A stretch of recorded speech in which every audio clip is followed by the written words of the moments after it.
Greetings and welcome to our very first video prayer update.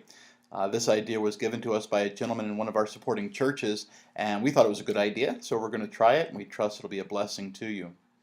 We've been on furlough now for just over 2 months, and it has been a very interesting and wonderful journey by the grace of God. One of the interesting things about being back on furlough, of course, is reverse culture shock. We've been in Korea for about 6 years now, and so during that time we've become more and more acclimatized to Korean culture, begin thinking that way, and of course living in that culture every day. So now when we come back to America, it is a bit of a shock to the system as we begin to think more like Americans and get back into the American culture. One little example of that, of course, is coffee. The Korean coffee culture and American coffee culture are very different. The Korean coffee craze hit Korea about 20 years ago. Many people jumped on the bandwagon, and so around our house, within about a 2-mile radius, there are over 100 coffee shops. Now, of course, here in America, unless you live in a very major city, the coffee shops don't seem to be as plenteous. Also in America, many of the coffee shops are open very early. Starbucks, for example, is open about 5 or 6 in the morning. Whereas in Korea, most coffee shops don't open till about 9 or 10 o'clock in the morning. Now, on the flip side, of course, they stay open much later. So, for example, in Korea, many coffee shops are open till 11 o'clock or midnight. Some of them around us are open till 2 in the morning, and a couple of them are 24 hours. So it's just very different coffee culture there. Just one of the little things, cultural tidbits, if you will, one of the little things that we face readjusting to life here in Korea on furlough. But reverse culture shock notwithstanding, furlough has been a wonderfully blessed experience by the grace of God. Over the past 2 months, God has blessed us and allowed us to have a lot of good quality family time. A number of our supporting churches are in close proximity to family. So in April and May, we were able to spend a good amount of time with Rachel's extended family out in California and my family in North Carolina while we're visiting supporting churches in the areas. And this month, the month of June, we're up in New England visiting supporting churches and spending some wonderful time with Rachel's immediate family. The kids, of course, are eating up the grandparent time, taking full advantage of being spoiled by the grandparents, which of course is their prerogative and one of the perks of being with them. It's just been refreshing to see parents and grandparents, aunts, uncles, cousins, and all experience all that goes along with wonderful family time. We are so blessed, and we do thank the Lord for having family that stands with us, that loves the Lord and loves His work, and really encourages us in the work that He's called us to do in Korea. Back in April, Rachel and I celebrated 13 years of marriage. I could not ask, and I mean this with all sincerity, I could not ask for a better woman to do life and ministry with. Of course, as you know, our entire relationship has been wrapped up in Korean missions.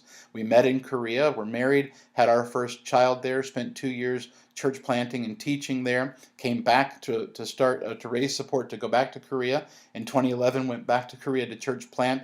And so our whole ministry, our whole life, and a relationship has been wrapped up in ministry, and I wouldn't have it any other way. God's been so good to give me a wonderful wife and 4 wonderful children that I'm privileged to serve Him with. Now, of course, speaking of the children, they're doing very well. They do miss home, and from time to time they tell us that. Our daughter, a 3-year-old daughter, Heijin, she's like, "I want to go home." And sometimes the kids tell us that they're looking forward to getting back home. But of course, they are, by God's grace, enjoying furlough and joyfully submitting to the will of God for our life at this time. They're, of course, eating up the family time, playing with cousins, as I said, getting spoiled by the grandparents, and they're also enjoying the fun things that God's allowed us to do along the way. Last weekend, we were visiting a church near Buffalo, New York, and so we took the kids across the border to Canada, and we were able to see Niagara Falls, spend the day up there, and have a wonderful time enjoying God's creation. One of the kids, when we were up there, they said, "Yep, now I can put Canada on my list. I've been to America, Korea, Japan, and now Canada." I think his bucket list is to visit every country in the world, so it's a good thing that he's getting started very early in life. It's also neat to see God working in our kids' hearts over this time. Last month, I was taking a walk with one of our sons, just having a conversation about how he thought God would use him in the future. And his answer showed that he'd been thinking about it, even as a young man. He'd been thinking about it pretty deeply and was open to following whatever God had him to do. We also talked about our church back home in Korea, and he had a number of great ideas of ministries that we can start and ways to reach out to people through our church. And it's just so exciting and precious when God pulls back the curtain and shows you some of what he's doing in their hearts and lives as he leads and guides them. 200 years ago, missionary pioneer William Carey said, "I will go if you hold the ropes." In other words, what he meant was, I will go to the foreign field. I will extend your ministry to another country if you will hold the ropes of prayer and financial support. And this is a wonderful picture of missions. And to continue that analogy, if I may, furlough is the time where the people on opposite sides of the rope come together and reconnect across the bridge, if you will, and rejoice in the good that God is doing. And this has been our blessed experience over the past 2 months. As we visited supporters in California, Michigan, North Carolina, and New York, we're reminded that God's work is teamwork.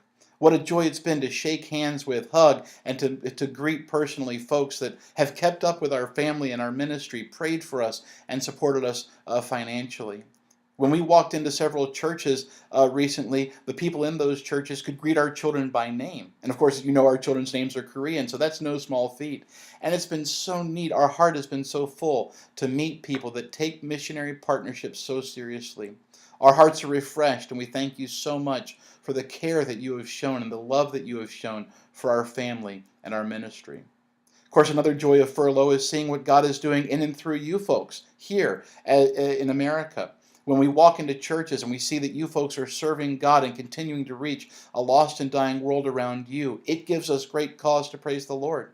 It's exciting and it's blessed to see and hear what God is doing in and through you as we testify of what God is doing in and through us in Korea, as we extend your ministry and are part of your ministry back here. To those of you that we have visited so far, we say thank you. You have truly helped us on our way after a godly sort. You have refreshed us, and you have ministered greatly to us. You have been the hands of Christ to us, and we thank you. To those of you that we have not seen yet, well, we're eagerly anticipating seeing you folks real soon. We look forward to reconnecting with many of you. God bless you. We hope that you've been encouraged by this update. We look forward to talking to you soon. Have a great day. Bye-bye.